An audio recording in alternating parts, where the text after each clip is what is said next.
ఓం శరవణ భవాయ నమః.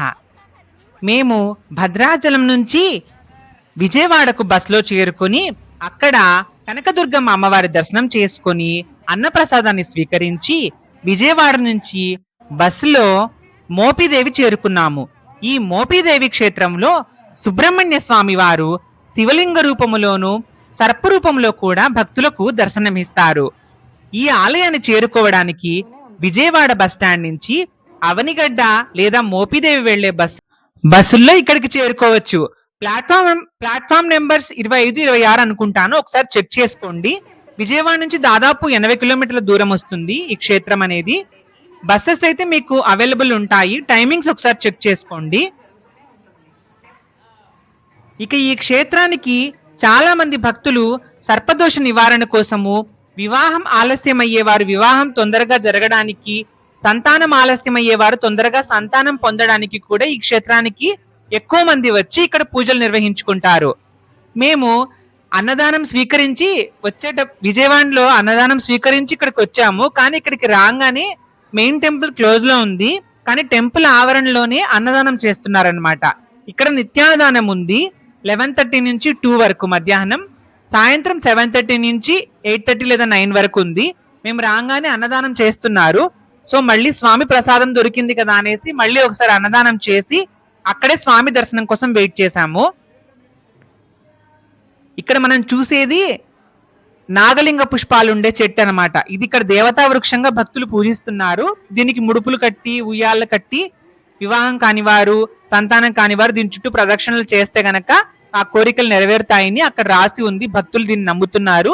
విరివిగా ముడుపులు అనేవి అక్కడ దొరుకుతున్నాయి అనమాట, వాటిని కడుతున్నారు. ఇక మేము మెయిన్ టెంపుల్ ప్రాంగణంలోనే బయటనే మనకి రెస్ట్ తీసుకోవడానికి ప్లేస్ ఉంది. మెయింటెనెన్స్ బాగా నీట్ గా చేస్తున్నారు, క్లీనింగ్ గానీ అవి. ఇక మేము జర్నీలో ఉన్నాం కదా మార్నింగ్ నుంచి. సో మధ్యాహ్నం 2కి ఇక్కడికి వచ్చేసాము, అన్నదానం స్వీకరించాము. 4 గంటలకు ఓపెన్ చేస్తారు టెంపుల్. దర్శనం చేసుకోవాలని వెయిట్ చేస్తున్నాము. ఇక్కడ టెంపుల్ దగ్గరలోనే మనకి రెస్ట్ రూమ్స్ ఉన్నాయన్నమాట. టెంపుల్ ప్రాంగణం కిందికే వస్తాయి, కొంచెం సైడ్కి ఉంటాయి. మెయింటెనెన్స్ బాగుంది. సో అక్కడే మనము ఫ్రెష్ అప్ అయిపోయాము. వాష్రూమ్స్ నీట్ గా ఉన్నాయి. అక్కడే స్నానం చేసి స్వామివారి దర్శనం కోసం వెయిట్ చేస్తున్నాము. ఇక ఈ క్షేత్రం స్థల పురాణం తెలుసుకుందాము. వ్యాఘ్రస్య పూర్వ దిగ్భాగే కుమార క్షేత్రముత్తం సుబ్రహ్మణ్యో వసధ్యత్ర భుక్తి ముక్తి ఫలప్రద. ఒకానొక సమయంలో సనక సనందనాది మహర్షులు పార్వతీ పరమేశ్వరుల దర్శనానికి కైలాసానికి వచ్చారట. అప్పుడు బాలుడైన కుమారస్వామి పార్వతీదేవి దగ్గర కూర్చొని ఉన్నాడు, అమ్మవారి దగ్గర. అప్పుడు జడధారులై జటాజూటాలతో కాషాయ వస్త్రాలతో కమండలాలతో ఉన్న మహర్షులను చూసి స్వామివారు పరిహసించారట సుబ్రహ్మణ్య స్వామి వారు. అప్పుడు పార్వతీదేవి కుమారస్వామిని మందలిస్తుంది. అందుకు స్వామి పశ్చాత్తాపం చెంది, నేను మహర్షులని పరిహసించాను కదా, ఆ దోష నివృత్తికే ప్రాయశ్చిత్తంగా తపస్సును చేస్తాను యుగాంతం వరకు అని కైలాసాన్ని వదిలి భూలోకంలో ఇప్పుడు ఈ మోపిదేవి అనే ప్రాంతానికి సర్పరూపాన్ని ధరించి ఒక పుట్టలో నివసిస్తూ తపస్సును చేస్తూ ఉన్నాడట. వేదాలకు నిలయము కర్మభూమి అయిన దక్షిణ భారతంలో వింధ్య పర్వతం అనే గొప్ప పర్వతం ఉండేదట. ఆ వింధ్య పర్వతరాజు ఇక్కడున్న ఈ భూమి మీద ఉన్న పర్వతాలన్నిట్లోకి నేనే గొప్ప గొప్ప నిరూపించుకోవడానికి, అన్ని పర్వతాల మీద ఆధిపత్యం చూపించడానికి గర్వముతో విర్రవీగి నిట్ట నిలువుగా పెరిగిపోసాగాడు. వింధ్య పర్వతము ఆకాశాన్ని, గ్రహ మార్గాన్ని, నక్షత్ర మార్గాన్ని దాటిపోయి పెరిగిపోయింది. అది చూసి ఆదిత్యాది గ్రహగతులు నక్షత్రగతులను అడ్డగించి చతుర్దశ భువనాలన్నీ 14 లోకాలకి కాలగణనకు ఆటంకం కలిగేంతగా పెరిగిపోయిన ఆ వింధ్య పర్వతాన్ని చూసి అందరూ ఏం చేయాలా అని ఆలోచించారు, ఈ సమస్యకు పరిష్కారం ఎలాగా అని. అప్పుడు సమస్త లోకాలకి తల్లిదండ్రులైన ఆది దంపతులైన ఉమామహేశ్వరులు, లక్ష్మీనారాయణులు, వాణి హిరణ్య గర్భులు, సకల లోకాలకు కీడు వాటిల్లుతోంది అని, సర్వప్రాణిని రక్షించాలని, ఆపద నుండి ఉద్ధరించే మార్గం చూపేవాడు వింధ్య పర్వతానికి ఆచార్యుడైన అగస్త్య మహర్షి ఆయన నిర్ణయించి అగస్త్యుణ్ణి కర్తవ్యాన్ని సూచించారు అగస్త్య మహామునికి. అయితే ఆ మహాముని వారి ఆదేశాన్ని అనుసరించి త్రిశక్తి సమేతులైన త్రిమూర్తులకు ప్రణామాలు అర్పించి వారిని వేడుకొని ఆయన భార్య అయిన లోపాముద్రతో శిష్యులతో కలిసి స్వస్థానమైన కాశీ పట్టణాన్ని వదిలి బయలుదేరి వింధ్య పర్వతం దగ్గరికి వచ్చాడు. వింధ్యుడు తన గురువైన అగస్త్య మహర్షిని చూసి పూర్తిగా శిరస్సు వంచి సాష్టాంగ ప్రణామాన్ని చేశాడు. అప్పుడు అగస్త్య మహాముని, నేను భార్యా శిష్య సమేతంగా దక్షిణ దేశ సందర్శనార్థమే వెళ్తున్నాను. మరలా నేను తిరిగి వచ్చేంత వరకు నీవు ఇలానే ఉండాలి అని ఆజ్ఞాపించాడు. ఆ యాత్రా మార్గంలో ఆయన దక్షిణ దేశ యాత్ర చేస్తూ ఆ యాత్రా మార్గంలో కృష్ణా తీరాన ఉన్న మోహినీపురం అనే చోటికి చేరి అక్కడ కృష్ణానదిలో స్నానమాచరించి సంధ్యావందనాదులు జపతపాలు ఆచరించడానికి అక్కడున్న పెద్ద వటవృక్షం దగ్గరికి వచ్చాడు. ఆ ప్రాంతమంతా ఫలపుష్పాలతో అందముగా ప్రశాంతంగా ఉందట. అక్కడ విరోధంగా ఉండాల్సిన జంతువులు పాము, ముంగీసలు, నెమళ్ళు ఇవన్నీ కూడా స్నేహంగా గంతులు వేస్తూ ఉన్నాయి. ఆ ప్రాంతమంతా పెద్ద పెద్ద పుట్టలు ఉన్నాయంట. అందులో ఒక పెద్ద పుట్టలో దివ్యమైన రంగురంగుల కాంతి పుంజాల తేజస్సుతో అక్కడ దేదీప్యమానంగా ప్రకాశిస్తూ ఆ వల్మీకము అంటే పుట్ట నుండి ఓం నమశివాయ అనే పంచాక్షరి మంత్ర శబ్దం వస్తూ ఉందట. అప్పుడు అగస్త్యుల వారు ధ్యానంలో నుండి దివ్య దృష్టితో చూడగా కుమారస్వామి శాప పరిహారార్థం ఇక్కడ తపస్సు చేసుకుంటున్నాడు అని గ్రహించి అక్కడ ఆ పెద్ద పుట్టలో ఉన్న సర్పరూపంలో 1000 పడగలతో ఉన్న ఒక దివ్యమైన లింగాన్ని బయటకు తీసి పుట్టపైన ప్రతిష్ఠించి ఈ క్షేత్రానికి కుమార క్షేత్రము అని నామకరణం చేశారట. తర్వాత కొంతకాలానికి దేవరకోట సంస్థానాధీశులైన చెల్లపల్లి శ్రీమంతురాజా యార్లగడ్డ వారి వంశీయులు స్వామివారికి నిత్య ధూప దీప నైవేద్యాలకు యాత్రికులకు ఎటువంటి అసౌకర్యాలు కలగకుండా శిఖర గోపుర మండపాలతో ఆలయాన్ని నిర్మించి తరించారు. ఈ గ్రామానికి పూర్వం మోహినీపురం అనే పేరుండేదట. ఇది కాలక్రమేణా మోపీదేవిగా ప్రసిద్ధి చెందింది. ఇది ఈ ఆలయం యొక్క స్థల పురాణము, క్షేత్ర మహత్యము.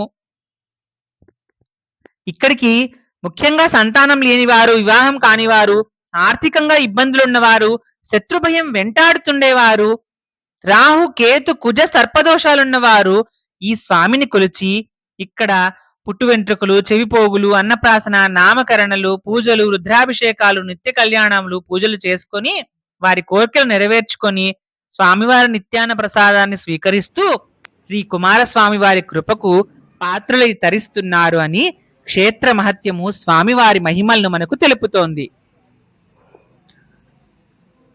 అలా మేము స్వామివారి దర్శనం కోసం ఎదురు చూస్తూ అక్కడున్న చలివేంద్రములో నీరు, మజ్జిగ అవి ఇస్తున్నారు. వాటిని కూడా స్వీకరించాము.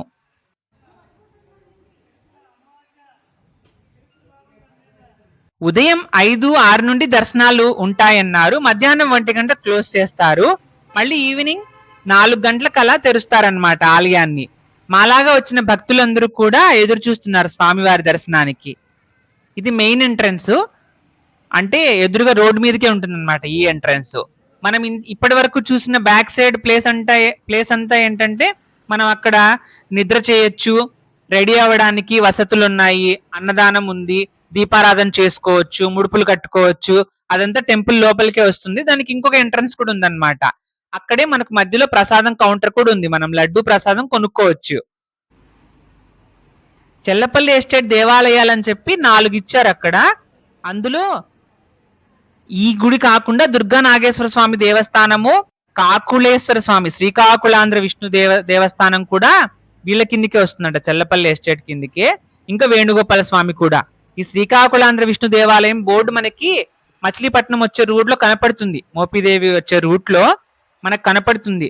ఇక్కడ నుంచి కొంచెం దూరమే, కానీ మనకు అది కూడా విజిట్ చేయాల్సిన టెంపులే. మీరు ప్రైవేట్ ట్రాన్స్పోర్టేషన్ లో వచ్చారనుకోండి, ఈ టెంపుల్స్ అన్ని కూడా కవర్ చేసుకోవచ్చు.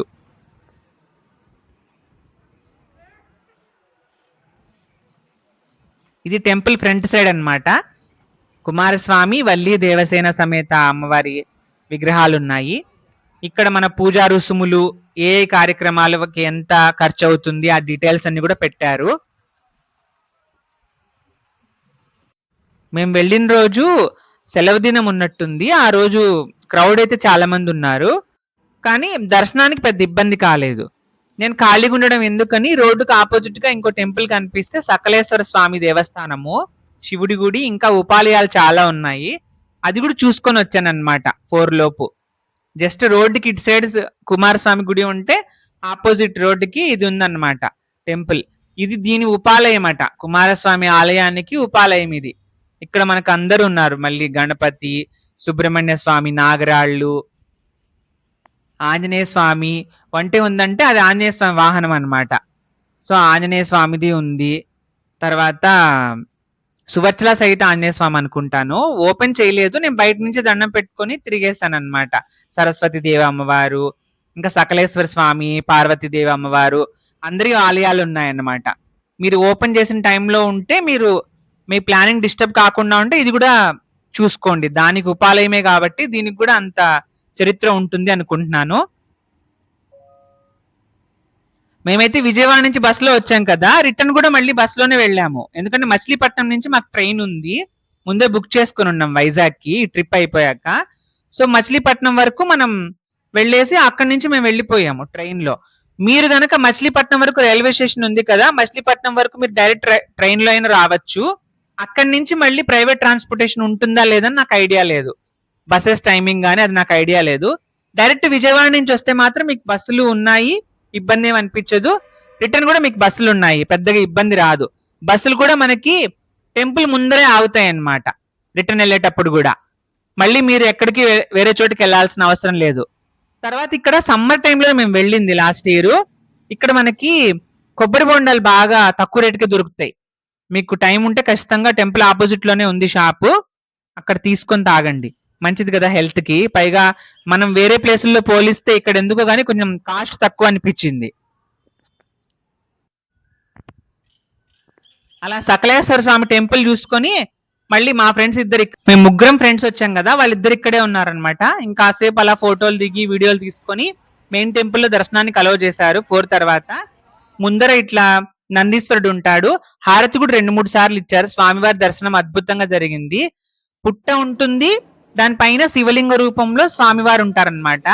మనకు వల్లి దేవసేన అమ్మవార్లు కూడా మనకు చెరువు పక్కన మనకు దర్శనం ఇస్తారు స్వామివారికి. అయితే ఇక్కడ ఏంటంటే ఆ పుట్ట కింద కూడా మనకు హారతి ఇస్తారనమాట. పుట్ట పైన ఉన్న శివలింగానికి కింద ఒక బిల మార్గం లాగా ఉంది పుట్టకి, అక్కడ కూడా హారతి ఇస్తారు. అంటే స్వామివారు సర్పరూపంలో అక్కడ ఉంటారు అని ఒక నమ్మకం భక్తులకి. కొంతమంది భక్తులకు స్వామివారి నిజరూప దర్శనం కూడా అయిందని చెప్తారనమాట భక్తులు. అది భక్తుల నమ్మకం, స్వామివారి సర్పరూపంలో ఆ పుట్ట కిందనే ఉన్నారు అనేసి, ఆ పూజలను స్వీకరిస్తారు అనేసి.